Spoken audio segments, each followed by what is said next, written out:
the thing was, I wondered, because of your background, what was, the spark that brought you to found such a consultancy?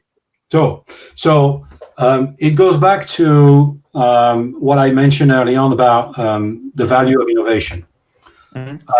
Over the years, I worked for various companies, and obviously Hitachi has been a very big portion of my career. I've met a lot of innovators inside Hitachi, outside Hitachi. I've met them for just to understand what they were working on. I've met them potentially to acquire the technology. So I've seen them in very different scenarios, and I saw some interesting differences between Europe and the US and Asia, for that matter. Yeah. In Europe, I found a lot of projects, whether they are coming from big corporations or smaller startups, but projects that are made by, I would say, very knowledgeable technologists, people that will work on developing the new better computer, the new better software, the new better service, the new, great. And I found that they quite often miss the opportunity to understand if what they were building was truly matching a business need. Right. So connecting the two was important. And then some of companies start to do that because guys of your age and older,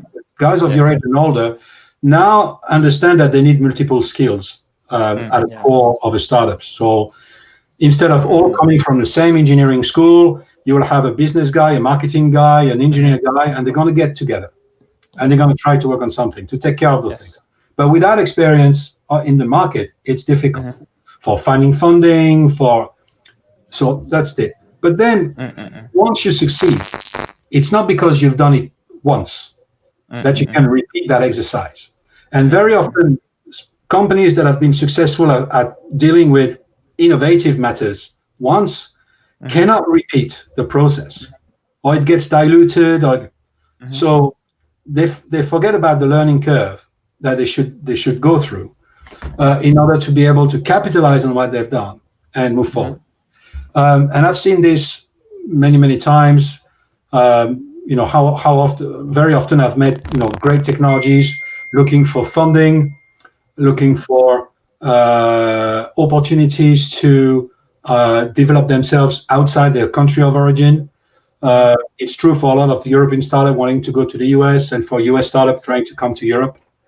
So for all these reasons, I saw an opportunity to accompany innovative organization, small, medium, big, to help them understanding what it is to truly value innovation beyond its original objectives, and try to use that to build a foundational development towards innovation for business growth.